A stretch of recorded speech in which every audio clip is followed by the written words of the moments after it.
By the name of Almighty Allah, who is the most merciful, the most compassionate, who is the King of this world and who is the King of the second world, the Creator of this universe who created all of us. I want to present a holy gift of our Prophet Muhammad, peace be upon him, which is Assalamu alaikum wa rahmatullahi wa barakatuh.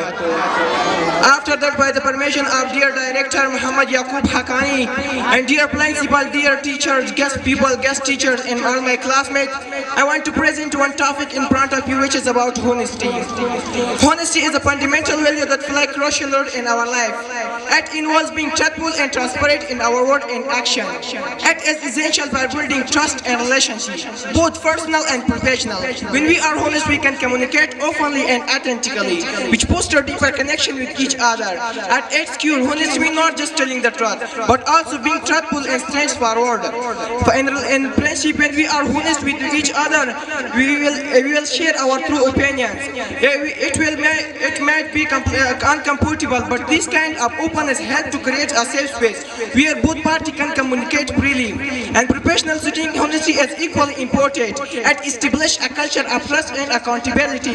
When people are honest with each other, it leads to better collaboration and problem solving. Clear communication avoids misunderstanding and foster a sense of integrity within the workplace. People are more likely to support and help colleagues who demonstrate honesty in their dealing. However, maintaining honesty can sometimes be challenging. There are situations where telling the truth might complete or hurt someone's feeling. Friendship and honesty mean being truthful and straightforward, avoiding deceit, lie, or exaggeration. People are like to support with each other. And now I want to come to the types of honesty. We have 7 types of honesty. The first one is social honesty. Second one is professional honesty. Third one is personal honesty.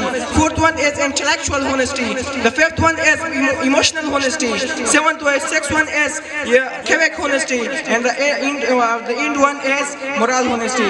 At the end, I want to say congratulations to my classmate who graduated from school. And I also thank from my father who persuaded me for learning. This is the blessing of him that I am standing in front of you. And I am graduating and second position from this school. Thanks for my attention. Bye bye.